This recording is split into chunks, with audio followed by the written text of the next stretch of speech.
Ka'ba. Nima uchun musulmonlar aynan Ka'ba tomonga yuzlanib ibodat qiladilar? Ka'ba atrofida aylanib tavof qilishlarining hikmati nimada? Alloh taolo Ka'baga qanday mo'jizaviy sirlarni yashirgan? Keling, shu savollarga birgalikda javob topamiz. Ey muazzama, musulmonlar qiblasi, qalblar qayta talpinuvchi muqaddas shior. Haj va umrada ziyorat etiladigan tavofgoh, odamlarga muborak, olamlarga hidoyat qilib qo'yilgan yer yuzidagi birinchi uy. Uning Baytulloh, ya'ni Allohning uyi, Xonai Ka'ba, Baytul Atiq, qadimgi uy, qibla kabi nomlari bor. Ka'ba muazzama 7-osmondagi farishtalar to'xtovsiz tavof qiladigan Baytul Ma'murning soyasidagi bir muqaddas makon bo'lib, uni ulug'lash qalbning taqvosi sanaladi. Bu haqida Alloh taolo bunday marhamat qiladi: kim Allohning shiorlarini ulug'lasa, bas albatta bu qalblarning taqvosidandir. Haj surasi 32-oyat. Ka'ba ichida namoz o'qish va duolar qilishning ajr mukofoti hamda savobi ulug' bo'lib, bunga 4 mazhab imomlari yakdil tarzda ittifoq qilganlar. Bu haqida Abdulloh ibn Abbos radhiyallohu anhumodan rivoyat qilinadi. Rasululloh sallallohu alayhi va sallam: kim Baytullohga kirsa, savobga kiribdi, gunohdan va mag'firat qilingan holda chiqibdi dedilar. Imom Bayhaqiy, Imom Tabaroniy rivoyati. Alloh Baytullohni ziyoratiga barchamizni chaqirsin. Bu borada Abdulloh Travel'dan umra ziyorati xizmatlarini siz azizlarga taqdim etmoqchimiz. Qulaylik va xavfsizlik, asosiysi ham ruhiy ozuqa beruvchi ahli ilm ellikboshlari siz azizlarga ibodatlarni go'zal tarzda ado etishingizni ta'minlovchi omil bo'ladi. Batafsil ma'lumot uchun ushbu raqamlar orqali aloqaga chiqishingiz mumkin. Alloh Baytullohni ziyoratini ushbu xizmat orqali sizga nasib etsa, ajab emas. Keling avvalo Ka'ba muazzamani tarixiga qisqacha nazar solaylik. Insoniyat tarixi Makka shahridan boshlanadi. Alloh otamiz Odam alayhissalom bilan Havo onamizni jannatdan yerga tushirganida, Havo onamiz Makka shahri yaqinida qo'nim topdilar. Odam alayhissalom esa uzoq sharqdagi bir vodiyga tushirilgandilar. Uzoq yillar bir-birlarini izlashlari natijasi o'laroq Odam alayhissalom Arabiston yarimoroli oshi Makka shahriga yetib keladilar va nihoyat Makka shahridagi Arofat tog'ida Odam alayhissalom va momo Havo bir-birlari bilan uchrashdilar. Makka ilk marta Alloh subhanahu va taoloning yakka o'ziga ibodat qilib sajda qilingan shahardir. Aynan shu yerga otamiz Ibrohim alayhissalom o'g'illari Ismoil alayhissalom bilan birgalikda Baytullohni qurishga amr qilindilar.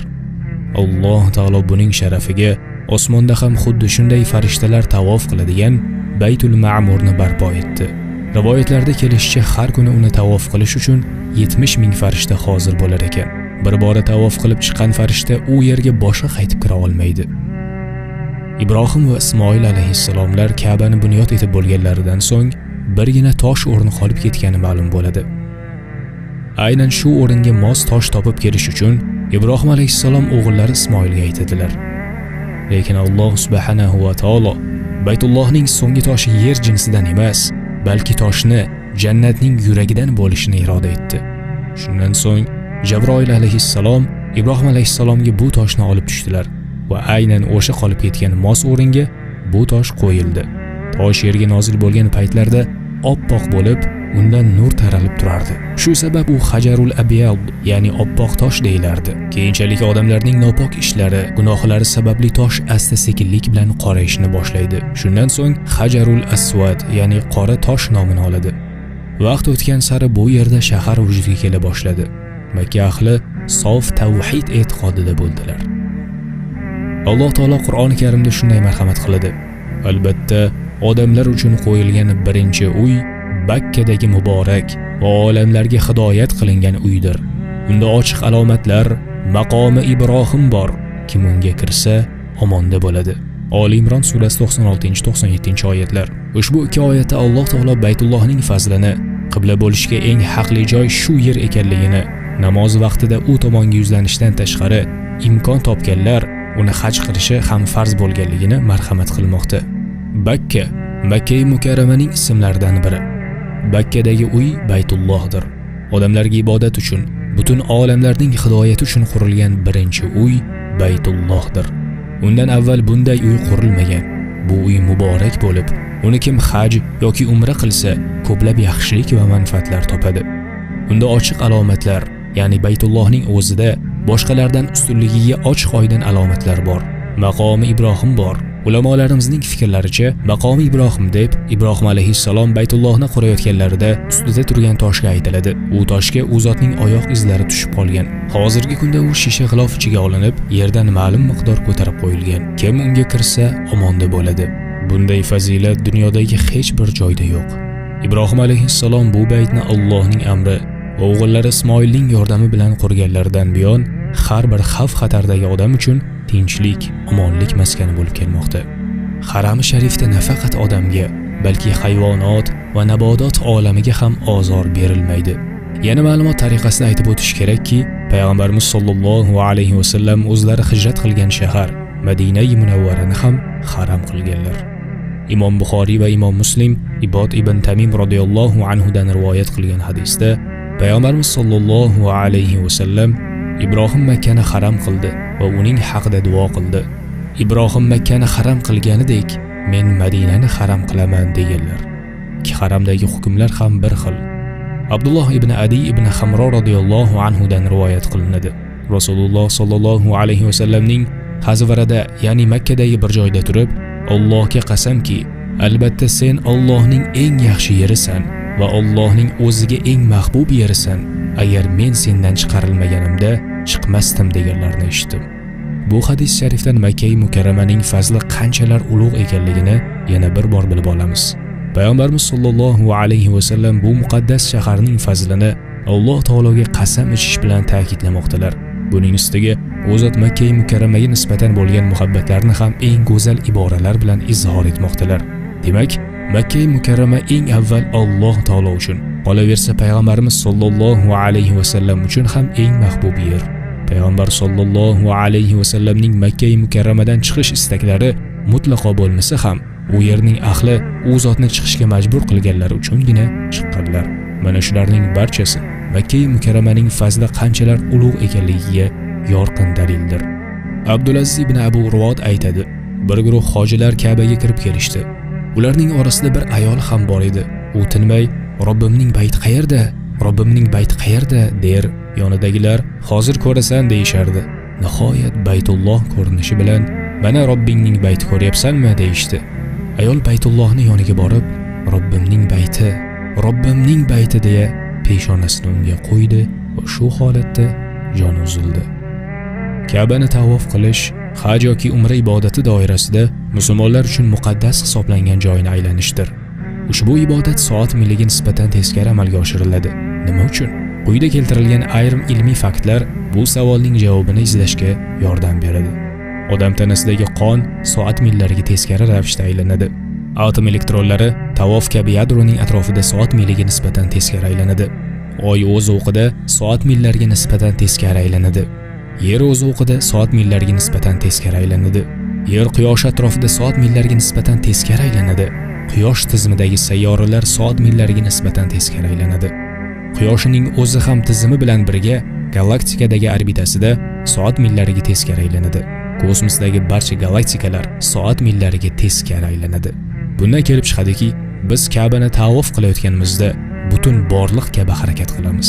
Ya'ni Allohning barcha maxluqi zarradan to yulduzlar to'plamigacha Alloh taologa hamd aytish yo'lida birlashadilar. Ka'bani tavof qilib aylanar ekanmiz. Odamdan Muhammad alayhissalomlargacha bo'lgan payg'ambarlar qilgan ibodat aylanishini amalga oshiramiz. Ka'ba atrofida odamlar aylanishi hech ham to'xtamaydi. Qiyomat ham aynan Ka'bani aylanish istagida bo'lganlar qolmaguniga qadar qoyim bo'lmaydi. Bundan tashqari yana bir ilmiy haqiqatlardan biri, qachon kishi Ka'baga yo'nalgan holda boshini sajdaga qo'yar ekan, undagi barcha zararli impulslar chiqib ketadi. Bu tanadagi energiya balansiga ijobiy ta'sir o'tkazadi. Buni yaxshiroq tushunishimiz uchun oltin nisbat haqida ma'lumotga ega bo'lishimiz lozim. Oltin nisbat bu katta masofaning kichik masofaga nisbatiga aytiladi va u 1.618 fi konstantaga tengdir. Bu nisbat ilohiy proporsiya ham deyiladi. Sababi Haq taolo aksar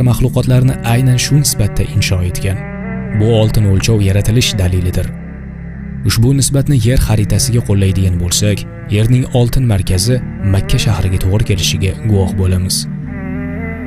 Makkaning oltin markazi esa Ka'ba-i Muazzamaga to'g'ri keladi. Yerning oltin markazi Ka'baga to'g'ri kelgani bois, undan katta hajmdagi energiya ajraladi. Qanday qilib oltin markazdan katta hajmdagi energiya ajralishini tushunish uchun koinot yoki o'simliklarni misolida ko'rishimiz mumkin. Ularda energiya taqsimoti markazdan atrofga tarqaladi. Xuddi shunday atomlarda ham o'rtadagi yadroda musbat zaryadlar, pozitronlar bo'lib, atrofida aylanayotgan manfiy zaryadli elektronlarni o'ziga tortib itarilishi natijasida muvozanat hosil bo'ladi. Shu sabab ham qachon Ka'bani tavof qilarkansiz, sizdagi energiya muvozanatga keladi. Subhanalloh. Ha, bu ayni haqiqatdir. Tadqiqotlarga ko'ra, har kun atrof muhitdan tanamizga zararli bo'lgan elektromagnit impulslar qabul qilinar ekan. Bu salbiy impulslar miyamizning peshona qismida to'planib qolib, turli xil depressiyalarga, stresslarga, bosh og'rig'i, dangasalikka sabab bo'ladi. Bular esa o'z navbatida jiddiy kasalliklar keltirib chiqarishi ham mumkin. Ushbu zararli impulslardan yerning eng katta energiya maydoni, ya'ni Ka'ba tomon boshni sajdaga qo'yish orqali xalos bo'lish mumkin bo'ladi. Robbim bizlarga ham bu yerlarga haj va umra qilish uchun borishlikni nasib qilsin. Umra o'zi nima? Umra so'zi lug'atda ziyorat ma'nosini anglatadi. Istilohda esa bu so'z bilan haj mavsumidan boshqa paytda maxsus amallar bilan Masjidul Haromni ziyorat qilish nazarda tutiladi. Qur'oni Karimda va atimmul hajja val umrata lillah, ya'ni haj va umrani Alloh uchun to'kis ado eting degan oyat karimada ham haj ziyorati bilan umra ziyoratini bajarilishga undalgan. Rivoyatlarga ko'ra Rasululloh sallallohu alayhi va sallamdan haj farz, umra esa ixtiyoriydir degan hadis naql qilingan. Umra Maliki va Hanafi mazhabidagi rojih qavliga ko'ra, qurbi yetgan kishilarga sunnat muakkada hisoblanib, yilning barcha oyida bajarishi durustdir. Ramazon oyida amalga oshirilgan umra esa eng afzal umra hisoblanadi. Negaki Nabiy sallallohu alayhi va sallam Ramazonda qilingan umra savobi hajiga teng deya marhamat qilganlar. Boshqa bir rivoyatda Ramazonda bajarilgan umra men bilan birga ado etilgan hajiga teng deya marhamat qilingan. Shuni unutmaslik kerakki, Ramazon oyida shu oyning sharofati, ham Qadr tunining sharofati, ham umra ibodatining sharofati birgalikda jam bo'ladi.